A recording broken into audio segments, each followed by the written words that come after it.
আসে নাই। আমরা যখন আগে বানাইছি তখন তো একটু মার্কেট ছিল, এখন তো মার্কেট নাই। তার বাস্তব প্রমাণ দেখো এবার ঈদে একটা ছবি কি চলছে, একটা ছবি চলে নাই। তো ছবি যেখানে চলে না, ছবি এখানে কি বানাবো? তারপরও আমি একটা ছবি বানাতে চাচ্ছি, সামনের মাসে তো শুটিং করবো ইনশাল্লাহ, আল্লাহ যদি বাচ্চা রাখে। সেইখানে দেখি আগামী রোজার ঈদে আমি তো একটা ছবি ইচ্ছারা আসছিলাম, ইচ্ছারা আসলাম না তো, আমি তো আসছি। অনেকে তো বলে যে ইচ্ছা আসেন, তো ঈদের ছাড়াও আসি। এইবার ঈদে, রোজার ঈদে আমার একটা ছবি থাকবে ইনশাআল্লাহ। এবং আশা করি যে দর্শকরা বা যারাই আমাকে বলে যে আপনার ছবি দেখতে চাই, আগামী রোজার ঈদে ইনশাআল্লাহ আমার ছবি দেখতে পারবে। ভাই এবারে ঈদে আসলে যে ছবিটি মুক্তি পেয়েছে 8টা ছবি, তার মধ্যে থেকে বিগ বাজারের সিনেমা আমি 8টা ছবির ভিতরে বার 2-3টা ছবির নাম জানি, আর বাকিটা বলতে পারবো না। আছে, এর মধ্যে সিনেমা দেখা হয়েছে কিনা আসলে? হ্যাঁ, 2-3 তো আমার দেখা হয়েছে। দেখা হওয়ার পরে তো আমার কাছে কিছু ছবি মনে করেন যে আহ, কাতারের একটা ছবির লেভেল থাকে একটা, সে লেভেল আমার কাছে মানে কোনো ছবি মনে হয় নাই। এবং আমি কিন্তু 2-1জনকে বলছিও যে এটা কী ছবি দেখলাম, কী বানাইছো তোমরা। আমি কিন্তু ওদেরকে ডাইরেক্ট বলছি এইভাবে। যদিও আমাকে বলছে ভাই ঠিক মতো বানাইতে পারি না, এই ডিস্টার্ব ওই ডিস্টার্ব, হ্যাঁ হিরোর সমস্যা করে, এটা করে এটা করে, ঠিক আছে বলে। কিন্তু ডিস্টার্বটা যদি হয়, অ্যাকচুয়ালি কোনো ডিরেক্টর ছবি বানাতে পারে না। ছবির ডিরেক্টররা যখন স্ক্রিপ্ট নিয়ে যায়, স্ক্রিপ্ট নিয়ে যাওয়ার পরে যখন স্ক্রিপ্টটা সুন্দরভাবে কাজ না করতে পারে, তাহলে কিন্তু ছবিটা শেষ হয়ে যায়, ধ্বংস হয়ে, গল্পটাই কিল হয়ে যায়। তো অতএব আমরা ছবি বানানোর আগে গল্পকে কিল করতে আমরা রাজি না, ছবি ছবির মতো হইতে হবে। ভাই, কি ছবি দেখছেন আসলে? এই সিনেমাতে এই ঈদে কোন সিনেমা দেখছেন?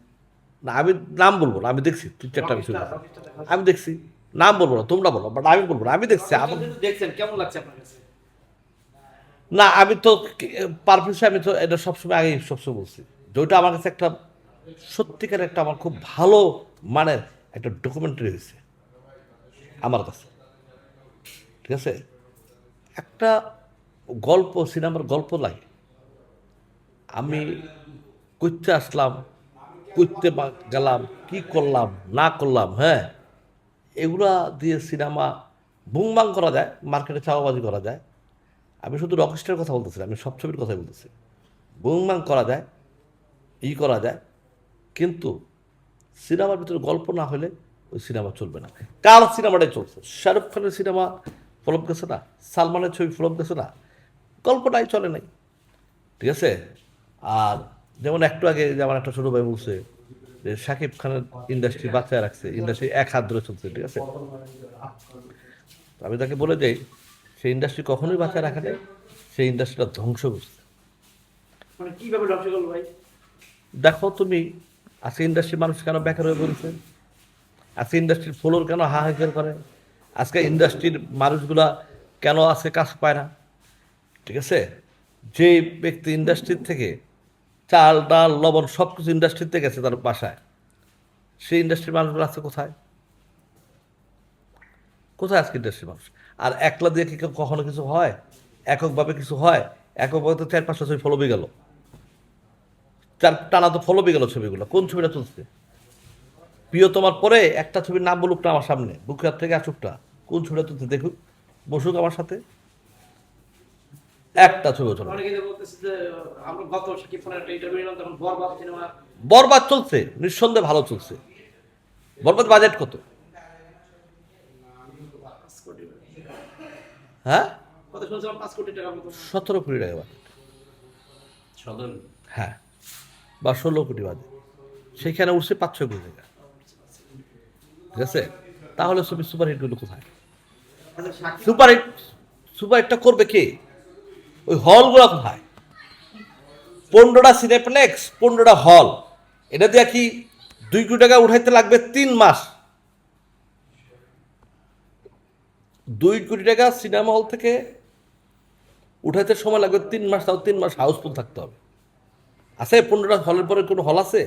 15টা সিনেপ্লেক্সের পরে কোনো কিছু আছে? এই 30টা দিয়ে আর দিয়ে কি সিনেমার টাকা উঠে?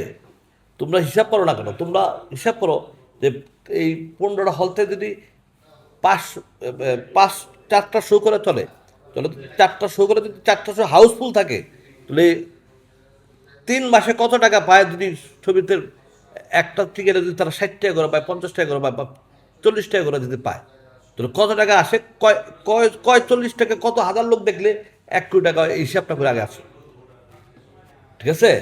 এখন ওই যে এই কিছু আছে যে সাকিবের যারা ভক্ত আছে, তারা ওই যে মোবাইলের ভিতরে ওইটা কমেন্ট করে, এটা করে, এটা করে, আমি ওদেরকে বলি ওরা তো হিজলাচ্ছেও খারাপ, হিজলাচ্ছেও খারাপ। কারণটা কি? এই যে এই যে এই যে মানুষ যে এবার দেখলাম কি থুথু দিল, এটা দিল, তো ধর তোরা তোরা এত শক্তিশালী, এত সাহসশালী ভাই, তোরা আমার সুপারস্টারে থুথু দিলি কেন? ঠিক আছে, ধর আমি ছবি দেখে বেরোচ্ছে, ছবি দেখে বেরোছে থুতু দিয়ে, আমি তো একমাত্র প্রতিবাদ করছি যে থুতু দেওয়াটা ঠিক না। ছবি খারাপ লাগতেই পারে, খারাপ লাগতেই পারে, কিন্তু ছবিটা থুতু দেবো কেন? হ্যাঁ, নিজের মানে একজন না 2-3 জন দেখছি আমি এই থুতু দেওয়া। এটা পৃথিবীর কোনো ইতিহাসে নাই, কোনো নায়কের ক্ষেত্রে এটা ঘটে নাই, তাই না? তো ওই ওই যে যেটি আসলে তো ওই যে হিজলা যেটি কমেন্টসে খারাপ বকাবকি করে, এই হিজলাদেরকে বলি যে যারা থুতু দিচ্ছে তার ধর, তোরা গর্ব রিসোর্স, তোদের এত বড় সুপারস্টার ঘুরে ফিরে তোদের 10-15 জন দেখি, যেখানে এই 10-15 জন ছাড়া তার কি অধীনে ব্যান্ড বাজনা থাকে 20 জন আর তোরা থাকো 10 জন, এলো তোদের কাজ। তারপর আমি ওদের খারাপ বলবো না, ওরা ভক্ত, ওরা তাও তো ভক্ত, এই 10-15 জন হলো তাদের হার্টফুল ভক্ত। একটা মানুষের ভক্ত থাকতে পারে, ভক্ত অবশ্যই আছে, ঠিক আছে? তো আমার কথা ওইটা না, আমার কথা হলো গিয়া, তুমি মানুষকে রেসপেক্ট দিবা, তোমাকে মানুষ রেসপেক্ট দিবে। তুমি মানুষকে রেসপেক্ট দিবা না, কেউ না কেউ তোমাকে রেসপেক্ট, কোন দিকটা তোমার রেসপেক্ট ভেঙে দিবে তুমি নিজের কল্পনা করতে পারবা না। এটাই পৃথিবীর নিয়ম। রকস্টারের মতো মানে নির্মাতা বলছিল বসুন্ধরা সিরিজে আমরা দেখেছি যে এই জাতীয় ছবি বা শাকিব খানকে এভাবে প্রেজেন্ট করা সিনেমা তো হয় নাই। সাকিব খানের গেট আপটাই ছিল এই প্রেজেন্ট করা, আর কিছুই ছিল না। কিন্তু আপনি দেখছেন সেজন্য আপনার অভিমত আসলে শুধু গেট আপটা তাও একবার, চুলটা একটু একটু, হ্যাঁ, যাক এগুলো বলতে চাই না, হ্যাঁ। তা আমরা তো চাই ছবি চলুক, ভালো হোক ছবি, হ্যাঁ। ছবি ভালো হোক, ছবি চলুক, দর্শক দেখুক, প্রডিউসার চালান ফেরত পাক, আমরা তো এটাই চাই, তাই না? ওকে, থ্যাংক ইউ। শাকিব খানের মতো বাংলাদেশে আরো কোনো সুপারস্টার আসতেছে না, আপনারা তো তৈরি করতে পারেন। পৃথিবীতে কেউ কাউকে তৈরি করতে পারে না, তৈরি তার নিজেরটা নিজে হইতে হবে। এখন কেউ যদি আইসা নায়করা আইসা যদি সাকিবরে ফলো করে, তাহলে হইব? ইন্ডাস্ট্রি যারা আছে ওরা এসে সাকিব খানরে ফলো করে, ওরা এরা ফলো করে, হলে হইব?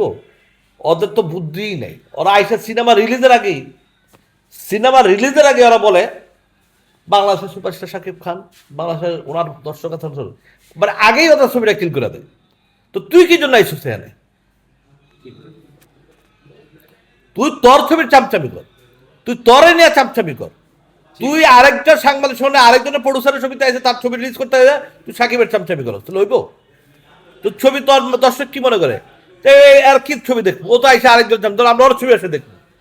এইটা ওদের পলিসিতে ভুল, এইটা ওদের পলিসিতে ভুল। যেই কারণে ওরা এই যে যেমন আছে এমনি আছে, আগে আর পারবে না। বা একটা ছেলে আসতে হবে, যেই ছেলে তার নিজের প্রশংসা করতে হবে, নিজের কাজটা বাইসা নিতে হবে। সে চিন্তা করবে যে মানুষ আমাকে লাভ করবে, আমি কি করতে পারি, মানুষ আমাকে ভালোবাসবে, আমি কি করতে পারি, সেই চেষ্টা থাকবে তার। আমি আইসেই যদি আমি একজনের চামচামি করি, তাহলে এটা হবে? জীবনও হবে না। আমি দেখছি তো অনেক ছবি রিলিজ হয়েছে, এই যে নীরব, ইমন, যারা যারা আছে, ওরা কি কম সুযোগ পাইছে? ওরা আইসেই তো প্রথম ওর ভাইয়ার প্রশংসা করে, ভাইয়ার প্রশংসয়া করে তো ভাইয়া জায়গা, ঠিক আছে? সত্য কথা। যদি ভাইয়ার প্রশংসা না করে তাদের নিজের প্রশংসা করতো, তারা ভালো পজিশনে থাকে। Thank you.